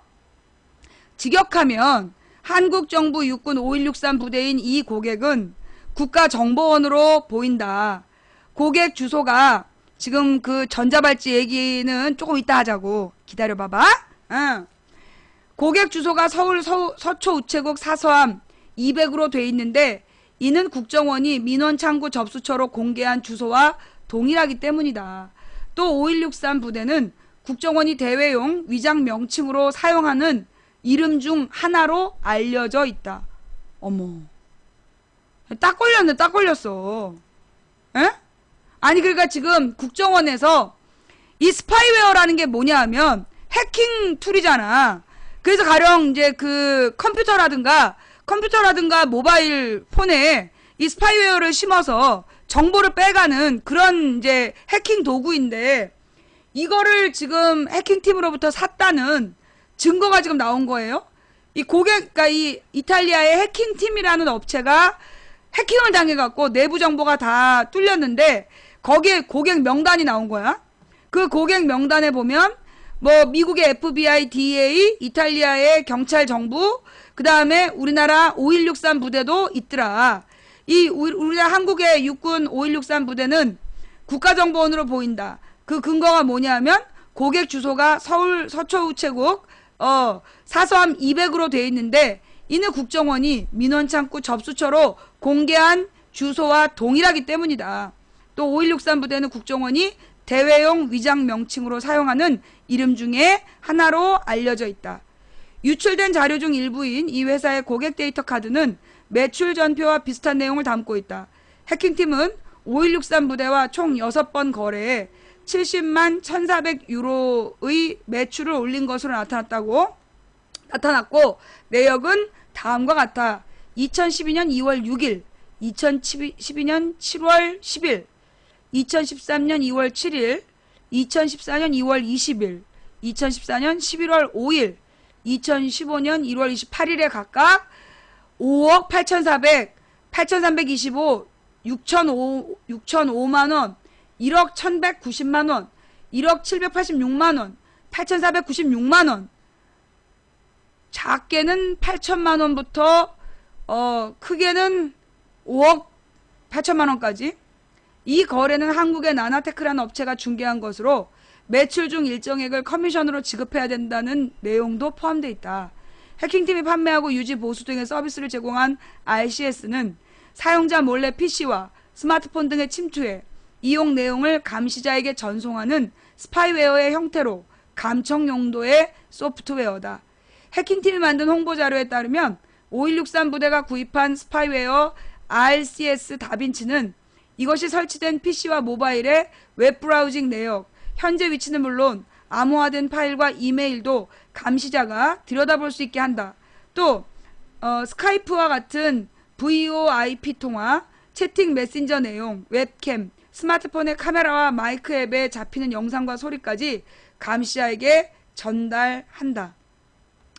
감시의 표적에게 이 스파이웨어를 침투시키는 방법도 여러 가지인데 해킹팀이 제안하는 방법 중에 많은 사용자가 유명한 프로그램의 업데이트 설치로 위장하는 방법, 인터넷 서비스 제공자와 모바일 인터넷 서비스 제공자를 통제하는 방법 등이 있다. 국정원이 이 같은 스파이웨어를 구입해 운용했다면 그 용도가 무엇인지, 불법으로 사이버 사찰을 해온 것은 아닌지, 특히 대통령 선거를 앞둔 시점에 용도가 무엇이었는지 등의 의혹이 제기됐지만 국정원 측은 9일 오후 3시 현재 이에 대한 답변을 내놓지 않고 있다. 하지만 유출된 해킹팀의 자료를 더 검토하면 RCS가 어떻게 쓰였는지 구체적인 내용을 파악할 수 있을 걸로 보인다. 국내 주요 언론보다 한 발 앞서 국정원의 감청 스파이웨어 구입 의혹을 자세히 알린 블로거 이준행 씨는 400기가나 되는 유출 자료 중 극히 일부분만 봐도 이만큼의 자료가 나온다. 아직 빙산의 일각일 것 같다라고 했다. 예. 자, 어때요? 지금 국정원에서 그동안 이 해킹 툴을 이탈리아에서 돈 주고 사다 썼다라는 증거가 나왔다. 예, 증거가 나왔다. 그러니까 이거는 이제 인터넷을 사용하는 사람들이 뭘 하는지를 감시할 수 있는 그런 이제 용이라는 거죠. 그죠? 그러니까 이제 PC를 하시는 분들 중에 컴퓨터를 사용하시는 분들 중에 뭔가 좀 이상하다. 내 컴퓨터가 좀 이상하다. 그런 분들 많았잖아. 특히 나도 이상했다니까. 내 컴퓨터도 가끔 보면 마우스가 지 혼자서 왔다 갔다 하고 그 다음에 내가 어떤 글을 쓰려고 그러는데 계속 다른 칸으로 마우스가 옮겨. 내가 그런 경험을 언제 해봤냐? 외부에서 원격 조정으로 내 컴퓨터를 봐줄 때 그럴 때 그랬단 말이야. 근데 이제 그런 일을 내가 2012년부터 계속 겪었지. 예. 내가 그런 일들을 자주 겪었고 지금은 내 노트북도 이상하게 바이러스가 먹어가지고 오늘 새로 깔아갖고 왔어. 예. 스카이프가 문제인가 보지? 예. 스카이프 업데이트가 아니라 페이크 업데이트. 하여튼 그러면 나 스카이프가 가만있어 어딘가에 깔려있는 것 같은데? 어디 깔려있더라? 내가 스카이프를 아이패드에 깔았는데? 아이패드에 깔아놓은 스카이프로도 이게 해킹이 된다는 얘기네? 그죠? 스카이프 업데이트를 엊그저께 한 것 같은데? 잠깐만. 내가 이거 스카이프에, 잠깐만, 여기 스카이프가 있었던 것 같은데?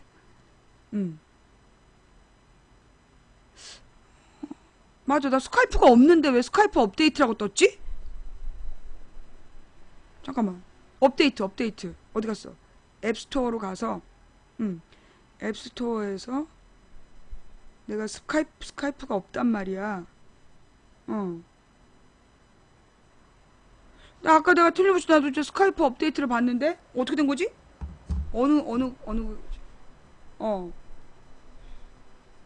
아이폰은 해킹이 어렵다 하더니 아이폰도 해킹을 당하는구만. 잠깐만요.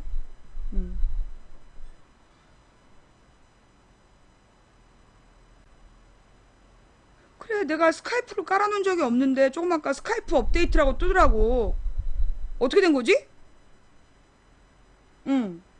야, 결국 전화기를 뚫고 들어왔다는 얘기네요. 아이폰이야, 아이폰. 나도 내 거 지금 아이폰을 쓰고 있는데, 아니, 스카이프가 아니었나? 뭐였지? 아까 틀림없이 내가 뭐 이상한 거 업데이트를 봤는데. 자, 본론으로 돌아가서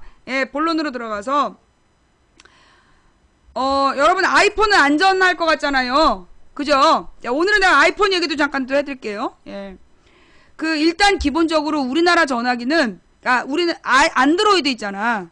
안드로이드 폰, 그러니까 가령 우리나라의 아이폰이 아닌 전화기, 아이폰이 아닌 모든 전화기는 해킹 위험성이 있어요. 어떤 위험성이냐 하면, 그 안드로이드 폰은 해킹이 되게 쉬운 거야. 해킹이 되게 쉬워가지고 가령 여러분들한테 무슨 그 인터넷으로 무슨 야한 여자 사진이라든가 재밌는 영상 뭐 이러면서 인터넷 주소가 와서 여러분이 아무 생각 없이 눌러서 보고 낄낄거렸다. 그런 인터넷 주소들의 스파이 앱이 와서 깔리는 거야. 그런 스파이 앱이 깔려가지고 그걸로 여러분의 전화를 누군가 실시간으로 감시하는, 실시간으로 감시하는 그런 사람들이 있다는 거야. 그러니까 그게 쉽다는 거야, 안드로이드 폰은. 근데 이 애플은 왜 어렵냐 하면, 애플은 어떤 앱이 깔리려면 반드시 그 앱스토어에서 검토를 해야 돼. 사전 검토를 하고 묻는단 말이야. 이 앱을 너 깔 거니? 그러면서 나한테 물어보고 나서야 깔기 때문에 나 모르게 어떤 앱을 깔 수가 없다는 거예요. 어떤 앱을 깔 수가 없다라는 그런 장점이 있어. 그러니까 이제 안드로이드 폰은 그 아이폰은 이제 아이폰용 해킹 툴이 따로 있다더라고. 근데 대부분이 안드로이드 폰이기 때문에 안드로이드 폰 해킹 툴을 많이 쓰고, 그리고 이제 애플은 해킹 툴이 적다는 거야. 그러면 애플은 다 안전하냐? 안전하지 않다고 봐, 나는. 안전하지 않다고 봐요. 왜 안전하지? 물론 애플 때문에 안전한 건 뭐 애플 자체의 문제인지 잘 모르겠어. 뭐냐 하면 그런 기사가 났었어. 전 세계의 주요 인물의 통화 내용을 미국의 NSC가 다 듣는다는 거야. 모두 도청이 가능하고, 도청 감청이 다 가능하고, 그 모든 주요 인물의 통화 내용을 한 달간 보관한다는 거예요. 예, 한 달간 보관한다. 그거는 이제 뭐 위성을 통해서 도청할 수도 있고, 위성을 통해서도 도청할 수 있고, 어떤 방법을 통해서 도청하는지 모르겠지만, 가령 안드로이드 폰의 마이크나 이게 도청 장비로 쓰인다는 거 아니야. 그게 에드워드 스노든이라는 사람이 그 내용을 공개를 해버린 거 아니에요? 그래 이제 그거에 대해서 오바마가 당신의 마음을 이해한다. 부정을 안 하고 마음을 이해한다 그랬어. 우리가 막 어떻게 그럴 수 있냐 이러니까 당신이 화난 걸 이해한다 이렇게 얘기를 하는 걸로 봐서 사실이란 얘기야. 그래서 나는 이 아이폰을 쓰면서 어떤 생각을 하냐. 이 미국에서 맘만 먹으면 나의 통화와 나의 모든 걸 들여다볼 수 있다. 나는 옛날부터 그걸 인정을 했다니까. 그러니까 그게 특별하게 생각을 안 해. 그런데 이제 지금 뭐라 그러나 그 왜 베리칩 떠들고 다니는 사람들이 있어. 베리칩 막 이런 얘기를 자꾸 퍼뜨리는 사람들이 있단 말이야. 그러면서 누군가 나를 조종하고 있다. 그래서 내 머릿속에 뭔가를 심어놓고 이상한 거를 자꾸만 버리고 있다. 이러면서 떠드는 사람들이 있어요. 그럼 이제 그 사람들이 얘기하는 내용이 뭐냐 하면 그게 무슨 뭐 마인드 컨트롤을 시키고 뭐 어쩌고저쩌고 그게 아니라 내가 스파이웨어야. 스마트폰에 스파이웨어 깔아서 그거 감시하고 그 뭔가 이렇게 우리가 어디로 갈지 이런 걸 미리 아는 건데 그걸 베리칩이다 뭐 이런 뭔가 묘한 존재가 있는 것처럼 내가 얘기했잖아요. 그 세계 금융자본이 자기네들의 그 정체를 숨기기 위해서 소위 뭐라 그랬어. 프리메이슨이라는 신화를 만들어낸 것처럼 지금 막 그 베리칩 이야기도 사실은 전 세계에서 권력자들이 IT 기술을 활용해서 권력자들이 전 세계 시민들을 감시하고 있단 말이야. 근데 그걸 마치 권력에 의한 감시가 아니라 베리칩이라는 뭔가 특별한 존재가 있는 것처럼 그렇게 이제 그 이상한 존재가 있는 것처럼 떠들고 다닌다는 거지. 나는 그 베리칩을 주장하는 사람들한테 나는 지난 10년 동안 꾸준히 요구해왔어. 보여달라고. 당신한테 박힌 그 베리칩을 좀 보여달라고. 이제까지 베리칩이 박혀있는 걸 보여준 사람이 없어요. 박혀있다는 얘기만 했지. 결국은요 이게 프리메이슨 신화처럼 베리칩 신화를 만들어서 실제로 권력자들이 감시하고 있는 내용을 뭔가 이렇게 특별하고 신비로운 존재인 것처럼 숨기는 거야. 오해하게 왜곡하는 거죠. 진실을 왜곡하는 하나의 수단이라고 나는 봐. 실제로 어떤 일이 있었느냐. 삼성에서 일하다가 삼성의 비리를 폭로한 변호사가 있는데 그 삼성의 비리를 폭로한 변호사의 일거수일투족을 감시하고 전화통화도 다 감시하고 그랬다는 거 아니야. 그리고 늘 동네 어귀에 사람이 타고 있는 차가 상주했다고. 그러면서 어떤 일을 하면 갑자기 차에서 뛰어나서 어떤 조치를 취하는, 그러니까 꽤 떨어진 거리에서 이 집의 모든 걸 도청하고 있었다라는 그런 얘기를 기사로 읽은 적이 있어요. 예. 그래서 이 도청 감청을, 그리고 실제로 옛날에 2011년부터 무슨 얘기가 나왔냐면 그 정부에서, 그러니까 이명박 정부 시절이지, 이명박 정부 시절에 뭘 했냐면 키보드에서 어떤 단어를 입력하면 그 키보드를 친 그 순간부터 그 컴퓨터에 자동으로 그 컴퓨터에서 쓴 모든 거를 해킹하는, 그러니까 그 감청하는 그런 장비를 알아봤다라던가 구입했다랬던가, 그 관련 기사 좀 찾아봐봐. 이명박 정부 때였는데 어떤 특정 단어를 입력하면 그 컴퓨터 사용자의 모든 이력을 확인할 수 있는 그런 감청 장비를, 그런 감청 장비를 구입하려고 계획을 세웠다라는 기사를 본 적이 있어요. 했는지 아닌지는 모르겠어. 삼풍백화점 얘기가 또 여기서 왜 나와? 다급했나봐. 삼풍백화점 대구 지하철 얘기가 여기서 왜 나오고 있지? 세월호 지겹다. 지금 이제 이 얘기가 심각한가봐. 그러니까 이제 막 대구 지하철 참사, 뭐 삼풍백화점, 뭐 이런 얘기하면서 지금 딴 얘기로 막 눈 돌리고 싶은 거구나. 중요한 얘기인가봐. 중요한 얘기인가봐요. 예, 지금 이제 우리가 이 국정원의 해킹툴 얘기를 하니까 와가지고 계속 쓸데없는 얘기를 막 대구 지하철 사고 뭐 삼풍백화점에도 음모가 있나요? 이런 걸로 봐서 매우 중요한 얘기라서 숨기고 싶은가 봐요. 그럴수록 우리는 좀 더 자세히 봐야 되겠죠? 그죠? 예. 좌우지가 지난 3월에 이런 얘기가 나는 솔직히 얘기해서 이런 얘기는 잘 안 좋아해요. 그러니까 뭐 국정원의 해킹툴 뭐 증거 나왔다 이런 기사를 나는 별로 안 좋아한다고. 왜냐하면 이게 그 확실히 사실인가 이거에 대해서 그 믿음이 안 가기 때문에. 근데 이제 지금 보니까 이 이제 증거가 나온 거잖아요. 그죠? 예. 증거가 나온 거라 그 한번 또 볼게요. 또 다른 기사가 있어.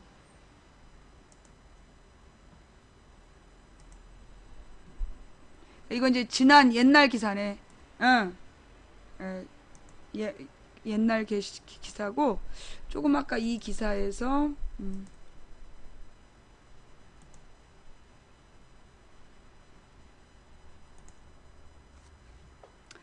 그러니까 이 이야기의 맨 첫 시조가 첫 이야기가 이거였어. 언론인 운동가 해킹 프로그램 한국 정부도 사용한 정황이 있다.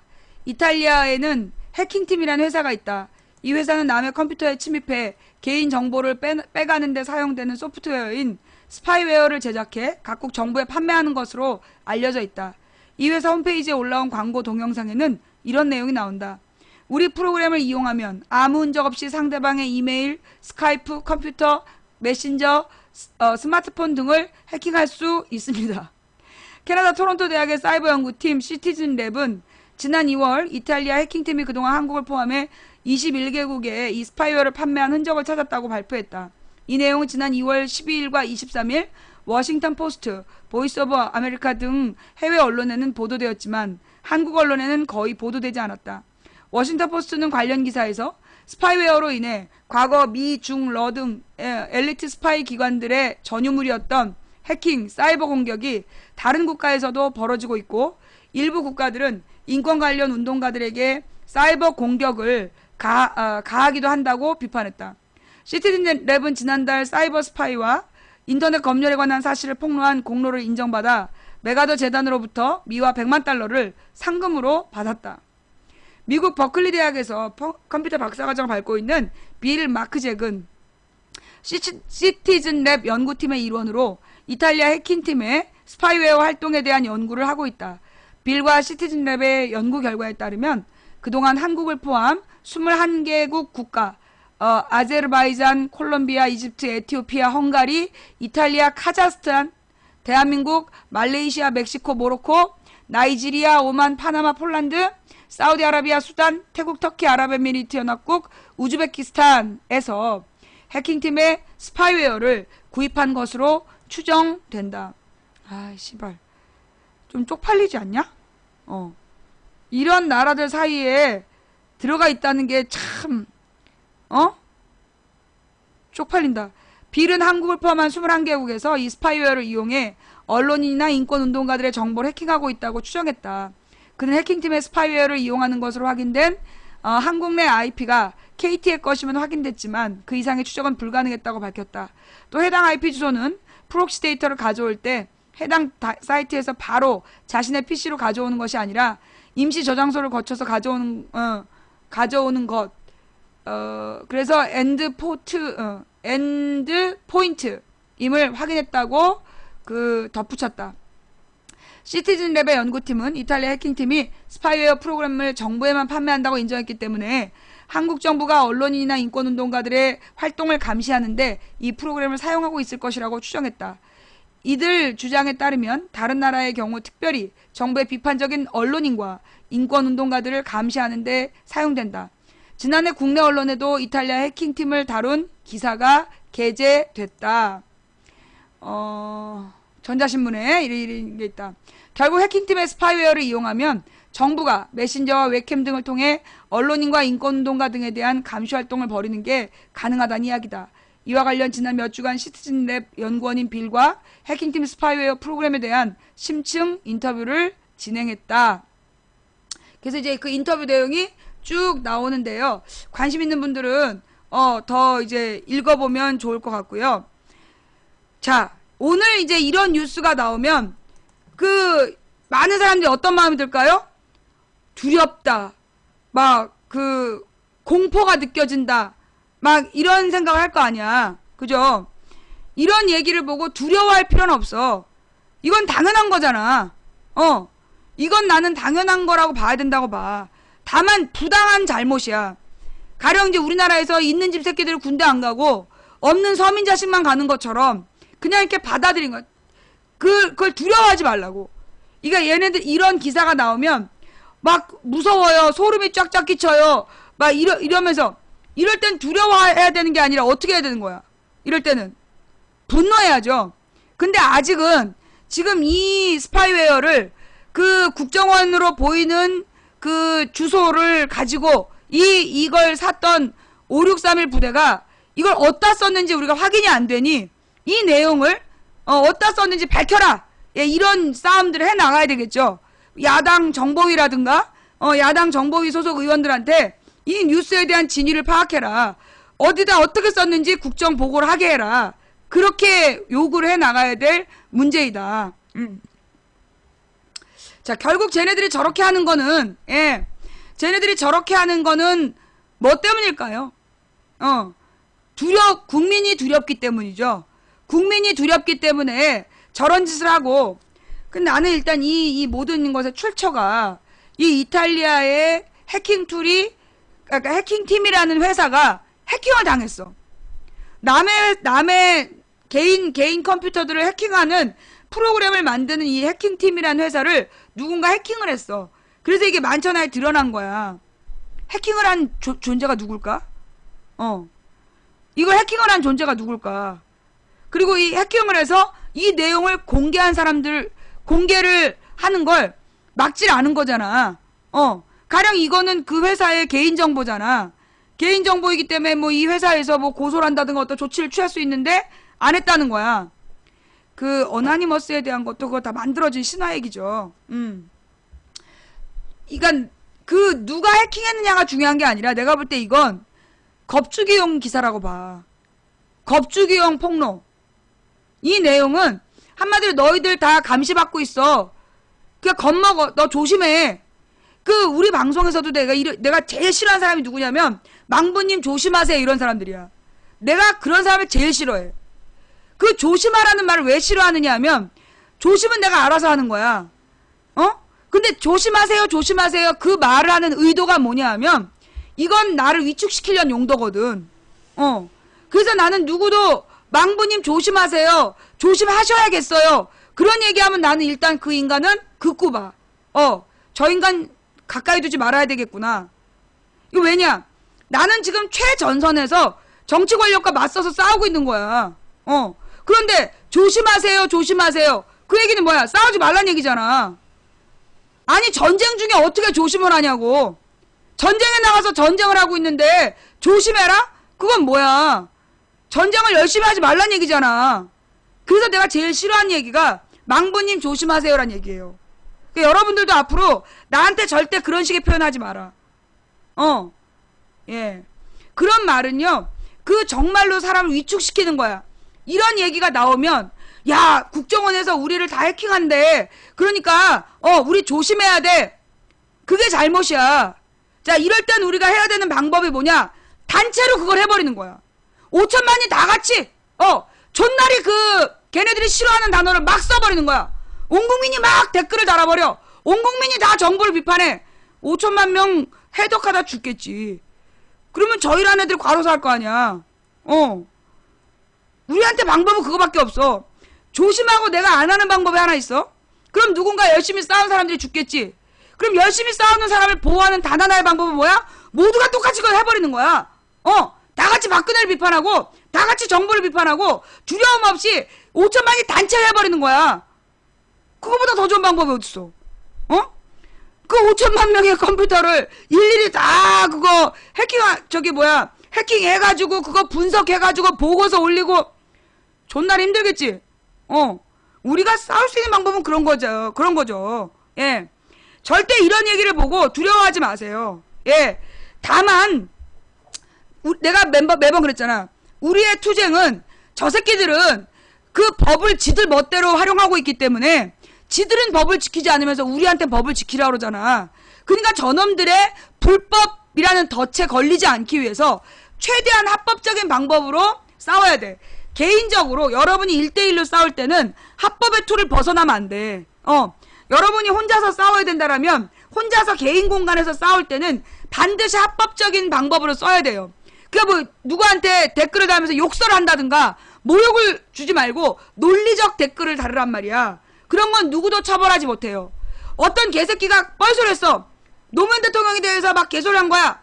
당신의 이 내용을 캡처해서 노무현 재단으로 보내겠습니다. 이거는 합법적인 댓글이에요.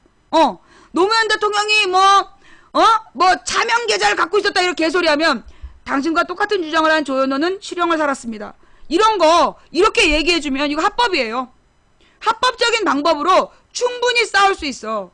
쟤네들은 그러면서 이제 몇몇 사람들을 막 겁을 준단 말이야. 근데 겁줘갖고 막 나한테 상담하는 사람들 대부분이 뭐냐면 그 욕설을 해가지고 욕설을 해서 그 고소당한 사람들이야. 방법 없어요. 나도 나한테 욕설한 애들 고소하잖아. 고소당하는 거야. 다시는 욕하지 마세요. 댓글에다 욕설을 하는 건 그 비겁한 싸움이야. 나는 댓글에다 욕한 적 없어. 욕하지 않고도 다 그 상대방에 대해서 논리적으로 비판할 수 있기 때문에 욕설하지 말라고. 욕설만 안 하면 대한민국 정부에 대해서 합리적 비판을 충분히 할 수 있어요. 합법적 비판이야. 왜? 대한민국의 주인은 누구야? 대한민국의 주인은 국민이에요. 그렇기 때문에 내가 어저께 뭐라 했어요? 국가는 뭐와 같다? 자동차의 안전벨트와 같다. 안전벨트는 섬김의 대상이 아니라 늘 점검하고 자기 기능을 잘 할 수 있도록 관리의 대상이지 섬김의 대상이 아니라 그랬잖아. 국가 시스템이란 그런 거라고. 국가 시스템은 유사시에 국민의 생명과 안전을 보호하기 위해서 존재하는 안전장치이기 때문에 그 안전장치가 제 기능을 하도록 늘 관리해주고 그 고장났으면 고치고 그래야 되는 거다. 그러니 막 국가라는 이름에 무조건 맹목적으로 따라야 된다라는 그런 생각하지 마라. 우리는 국가가 필요해. 그러나 국가는 섬김의 대상이 아니라 관리의 대상이야. 유지 관리의 대상. 뭔 말인지 알겠어요? 지금 저 스파이웨어를 저 10억 지네 돈 주고 샀어? 이명박 돈으로 샀어? 박근혜 돈으로 샀어? 지금 지네들이 가만있어 봐. 이 연도가 언제까지 했냐? 돈 쓴 연도가 아까 쭉 나왔던데 2014년, 13년, 14년, 15년에도 썼네. 이거 누구 돈으로 낸 거야? 이거 무슨 돈으로 냈어? 2012년에는 이명박이가 썼을 거고 13년, 14년, 15년 이거 누구 돈으로 냈어? 누가 국민 세금으로 이런 짓을 하랬어? 누가 국민 세금으로 해킹하는 프로그램 사라 그랬어? 이런 건 우리가 분노하고 이거 한마디로 고장난 안전벨트예요. 고장난 안전벨트는 교체를 해야 돼. 그죠? 이 안전벨트는 국민의 생명을 보호하기 위한 장치인데 안전벨트가 도리어 승객을 위협하는 거잖아. 승객을 위협하는 안전벨트는 확 뜯어 고쳐야 되는 거야. 교체해버려야 돼. 뜯어내고 새로 달아야 되는 거야. 내가 말이 맞아 틀려? 맞지? 이 국정원에서 이게 즉 국정원 주소로 이 스파이 프로그램을 사서 어디다 썼는지 밝혀라. 이거 안 밝힐 거면 2013년, 14년, 15년 국정원장들 아주 작사를 내야 돼 이거. 그리고 국정원장이 이런 짓을 하는 동안 감시 감독을 못한 박근혜와 총리들은 이미 다 쓰레기고 박근혜 책임지게 해야지. 그지? 여러분 쟤네들이 두려워하는 게 뭐라 그랬죠? 쟤네들이 활용하는 방법? 1%가 권력을 가지고 99% 국민을 지배하는 방법은 뭐다?